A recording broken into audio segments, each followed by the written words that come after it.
मित्रांनो, की एका शांत प्रकाशमय जगात एक आत्मा उभी आहे आणि तिला तिथे संपूर्ण तिच्या जन्माचा जो एक प्रवास आहे तो दाखवला जातोय ना. म्हणजे मग त्या आत्म्याने कोणत्या जन्मात कोणाला दुःख दिलं, कोणत्या जन्मात कोणाला वेदना दिल्या, कोणाला प्रेम दिलं, सर्व तिचा जो प्रवास आहे जन्मजन्मांतरचा ते तिला दाखवण्यात येतं है ना. आणि मग ज्या वेळेस त्या आत्म्याला तो जो एक तिचा ब्लूप्रिंट समजा तो जेव्हा दाखवण्यात येतो आणि त्यावेळेस तिला समजतं की आपण पृथ्वीवरती कोणता धडा शिकायला आपल्याला जायचं होतं आणि आपण कोणता धडा अपूर्ण ठेवून आलेलो आहे.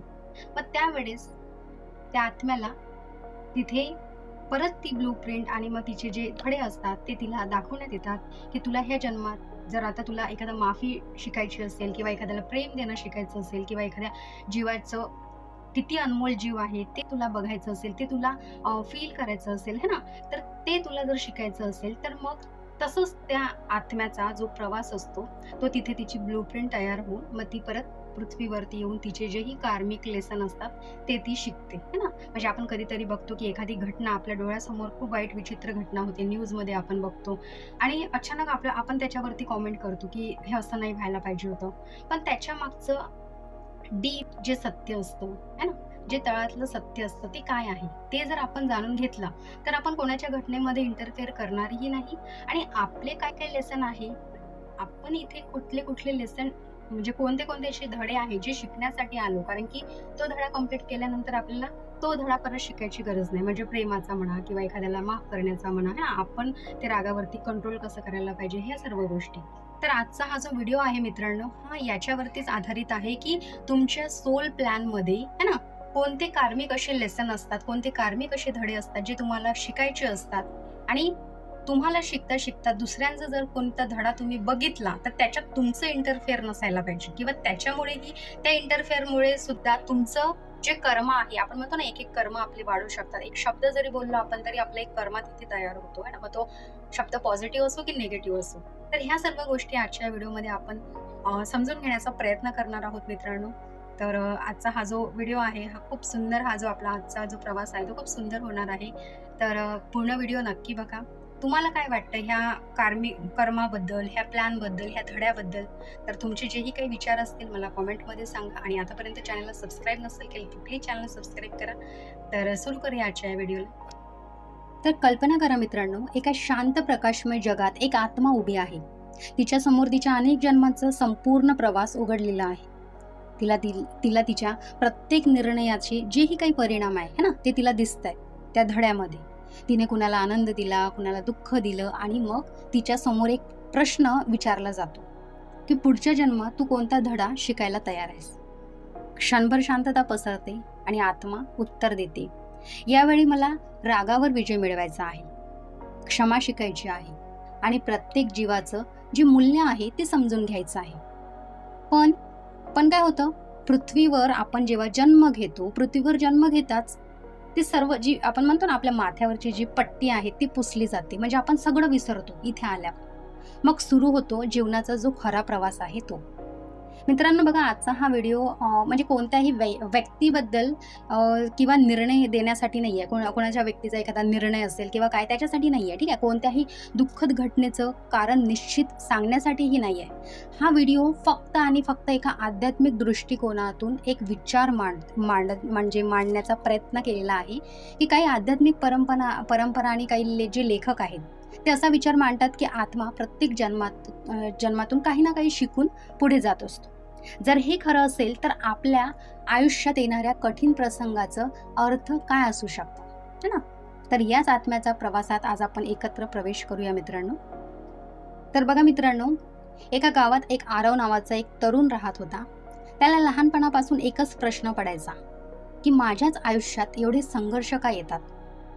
तो चांगला होता, कोणाचं वाईट सुद्धा करत नव्हता, तरी आयुष्य वारंवार त्याला अडचणी म्हणजे त्याच्या आयुष्यात इतक्या अडचणी यायच्या की त्याला त्या अडचणींना प्रत्येक वेळा सामोरं जावं लागत असे.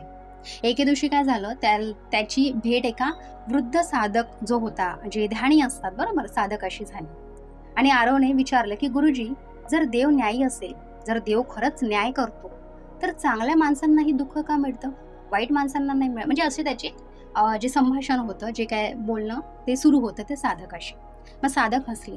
ते म्हणाले की मी तुला उत्तर देणार नाही, पण एक गोष्ट सांगतो. कल्पना कर की तू एका मोठ्या शाळेत शिकतो है ना. एका मोठ्या शाळेत तू शिकत आहेस. पहिल्या वर्गात सोपे धडे असतात है ना, एवढं काही नसतं. म्हणजे बालवाडी जे आपण म्हणतो, जर नर्सरी, बालवाडी, आता तर प्ले स्कूल वगैरे काय काय निघालं, याच्यात काही नाही राहत.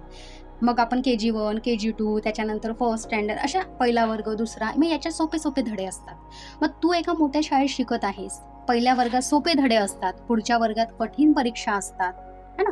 परीक्षा म्हणजे काय रे, शिक्षा असते का? नाही ना. ती पुढे जाण्याची एक संधी असते. आत्म्याचंही काही असंच असू शकतं. काही आध्यात्मिक विचारधारानुसार आत्मा जन्म घेण्यापूर्वी काही अनुभव स्वीकारतो, कारण त्या अनुभवातून त्याला प्रेम, करुणा, संयम, क्षमाशीलता आणि आत्मजागरूकता शिकायची असते. पण पृथ्वीवर जन्म घेताच त्याला सगळं विसरावं लागतं किंवा तो सगळं विसरतो. म्हणून प्रत्येक प्रसंग नवीन वाटतो. आरव विचारात पडला. म्हणजे प्रत्येक दुःख आधीच ठरलेलं असतं का? साधक म्हणाले, नाही. हा आध्यात्मिक विचार असा नाही की प्रत्येक घटना निश्चित आधी झालेली असते किंवा ठरलेली असते. आपल्याकडे निवडीचं एक स्वातंत्र्य असतं, म्हणजे ज्याला आपण फ्री विल म्हणतो. आपण राग निवडू शकतो किंवा प्रेम, आपण सूड निवडू शकतो किंवा क्षमा, आपण भीती सुद्धा निवडू शकतो किंवा विश्वास. याची जी निवड आहे नवीन कर्म निर्माण करतात है ना. कारण की आत्म्याजवळ एक फ्री विल असते मित्रांनो. आता आपण जे आहे आपल्या प्लॅनमध्ये जर काही गोष्टी ॲड आहेत, अगोदरच आपण त्या आपल्या प्लॅनमध्ये सर्व जर गोष्टी ॲड केलेल्या असतील, ठीक आहे, ह्या थोड्या डीप गोष्टी आहे, तर त्याच्यामध्ये आपल्याला फ्री विल असते काही वेळा. तर त्या फ्री विलमध्ये आपण कोणाच्याही फ्री विलमध्ये किंवा आपल्याही फ्री विलमध्ये कोणी इंटरफेअर नाही करू शकत, इवन तो परमात्मा सुद्धा. तर याच निवडी नवीन कर्म करतात. म्हणून कर्म म्हणजे फक्त भूतकाळ नाही, तर आजचा प्रत्येक विचार, प्रत्येक शब्द आणि प्रत्येक कृतीतही आहे. काही लेखक जसे सांगतात, ब्रेन वेसी आहे, रॉबर्ट शॉवर्ट्स आहे, असे हे जे लेखक आहेत, हे जे ऑथर आहेत, असा आध्यात्मिक दृष्टिकोन मांडतात की काही आत्मे कठीण अनुभवातून शिकण्याचा मार्ग स्वीकारतात. परंतु एक आध्यात्मिक विचार आहे की सर्वांनी मान्य केलेले तथ्य अजूनही नाही आहे. म्हणजे एक आध्यात्मिक विचाराच्या दृष्टिकोनातून आपण जर विचार केला ना, तर कोणी हे मान्य केलं नाही अजून. म्हणून कोणाच्याही दुःखाबद्दल आपण निर्णय नाही देऊ शकत किंवा हे त्याच्या कर्मामुळेच झालं असंही नाही म्हणू शकत. त्याऐवजी आपण काय करू शकतो, आपण करुणा दाखवू शकतो, त्याला मदत करू शकतो आणि स्वतःच्या कृतीकडे अधिक जागरूकतेने पाहू शकतो. म्हणजे स्वतःच्या म्हणजे आपल्या. कदाचित या जन्मातील सर्वात मोठा धडा हाच असेल की दुसऱ्यांचा न्याय करण्यापेक्षा स्वतःला बदलणं. कारण आपण आपल्या प्रत्येक निवडीत उद्याचं कर्म तयार होत असतं. म्हणून आज स्वतःला प्रश्न विचारा की मी आज कोणतं कर्म निर्माण करत आहे.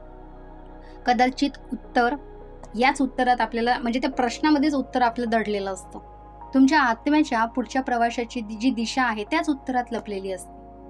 म्हणून मित्रांनो, आपण कुठलंही कर्म जेव्हा करतो किंवा एखाद्याचं कर्म आपण विचित्र बघतो, तर तिथे काय होतं, काही वेळा त्यांची फ्री विल असते किंवा काही वेळा आपल्याला ती घटना पाहून हळहळ वाटतं. पण हे सर्व काही गोष्टी आपण बघितलं ना, तर हे प्री प्लॅन असतं. म्हणजे असं की आपण त्या अशा अडचणीतून आत्मा अजून कशी पूर्ण म्हणजे प्रगती करेल है ना. कारण की शेवटी आपल्याला इथे सर्वांना मुक्ती पाहिजे. म्हणजे म्हणतो ना की आत्म्याला परमात्म्यामध्ये विलीन व्हायसाठी ह्या सर्व एक प्रकारचं मी म्हणेल इथे संघर्ष असतं. तर हे सर्व गोष्टी, हे संघर्ष म्हणा किंवा ह्या गोष्टी म्हणा, हे लेसन म्हणा, हे अनुभव म्हणा, हे शिकून आपल्याला तिथपर्यंत जायचं असतं. कारण की तिथे अर्धवट कुठलीच गोष्ट चालत नाही. कारण तो जर आपल्याला पहिल्यांदा इथे पूर्ण पाठवतो, म्हणजे परिपूर्ण जेव्हा आपण इथे येतो आणि मग आपले प्रत्येक जन्मामध्ये कर्म तयार होतात, तर त्याच्याच नुसार त्या शिकून, म्हणजे जसं की क्षमा, प्रेम, सर्व काही गोष्टी अशा शिकून आपल्याला तिथे परिपूर्ण होऊनच जावं लागतं. म्हणून मित्रांनो, प्रत्येक वेळा विचार करायचा की अवेअरनेसनी, साक्षीभावाने विचार करायचा की आपण आपल्या जीवनामध्ये जेही करतो ते योग्य आहे की नाही. त्यासाठी तुम्हाला कुठली गोष्ट मदत करेल तर ती आहे साधना, ध्यान, जे की मी अगोदरच तुम्हाला सांगितलं आहे 40 दिवसाच्या व्हिडिओमध्ये, म्हणजे 40 दिवसाचं ध्यानामध्ये एक व्हिडिओ अपलोड केला आहे, ठीक आहे. ते तुम्हाला खूप चांगल्या प्रकारे सहकार्य करेल. चांगल्या प्रकारे म्हणजे आपली तेच, म्हणजे आपण जे म्हणतो की शरीराच्या भूक मिटवायसाठी, आपण म्हणजे शरीराला तंदुरुस्त ठेवण्यासाठी जसं जेवण करतो 2 टाईम, बरोबर, प्रत्येकाच्या चॉईसनुसार, तसं आत्म्याचंही जेवण आहे, जे की ध्यान आहे. ते जेव्हा आपण करतो, जसं जसं आपण आपल्या अंतर्मनाशी जुळण्याचा प्रयत्न करतो, तेव्हा आपल्याला ह्या सर्व गोष्टी स्वतःच्या समजायला लागतात. आपल्याला असं नाही की आपल्याला प्रत्येक वेळा किंवा प्रत्येकालाच विचारावं लागेल. मग म्हणून मित्रांनो, तुमचं जेही कर्म आहे ते तुम्ही नीटपणे करायला पाहिजे. कारण काय होतं ना, एक जरी कर्म आपलं चुकलं तर परत आपल्याला आपले धडे, जेव्हा आपण जातो हे प्रवास सोडून, हा प्रवास जेव्हा आपला पूर्ण झालेला असतो, त्यावेळेस आपल्याला परत ते धडे, आपली जी ब्लू प्रिंट मी म्हणू शकेल, ते आपल्याला दाखवली जाते आणि मग त्यानुसार आपले परत नवीन जे कर्म आहे ती क्रिएट होतात. मग कारण इथे आल्यावरती आपली जी पट्टी आहे माथ्यावरची ती पुसली जाते आणि मग त्यामुळे विसरतो आपण. आणि म्हणून होतं असं की परत हे नवीन कर्म आपल्या त्या प्लॅनमध्ये, त्या चॅप्टरमध्ये, त्या धड्यामध्ये इन्क्लूड होतात, ॲड होतात. म्हणून जेही करायचं ते अवेअरनेसनी करा, साक्षी भावाने करा. कारण ज्यावेळेस तुम्ही साधना करता, ध्यान करता, स्वतःशी एकरूप होता, आपल्या अंतर्मनाचा ऐकण्याचा प्रयत्न करता, त्यावेळेस तुमच्याकडून चुका होतच नाही. कारण की तुम्ही जेही चूक करता, चूक तर होत नाही, पण जेही तुम्ही चूक करता किंवा जे काही निर्णय घेतात ते तुम्ही स्वतः अवेअरनेस, साक्षी भावामध्ये घेता. म्हणून तुम्हाला मदत करेल ह्या गोष्टीमध्ये जे आहे ध्यान, साधना, है ना, जे की मी ऑलरेडी सांगितलं आहे. तर मित्रांनो, प्रत्येक कर्म काय करायचं, आपल्या साक्षी भावाने करण्याचा प्रयत्न करायचा. ठीक आहे. तर तुमचं काय मत आहे, तुम्हाला काय वाटतं, मला कॉमेंटमध्ये नक्की सांगा. आतापर्यंत चॅनलला सबस्क्राईब नसेल केलं तर प्लीज चॅनलला सबस्क्राईब करा. व्हिडिओ चांगला वाटला तर व्हिडिओला शेअर आणि लाईक नक्की करा. तर भेटूया मित्रांनो पुढच्या प्रवासामध्ये. तोपर्यंत काळजी घ्या. धन्यवाद.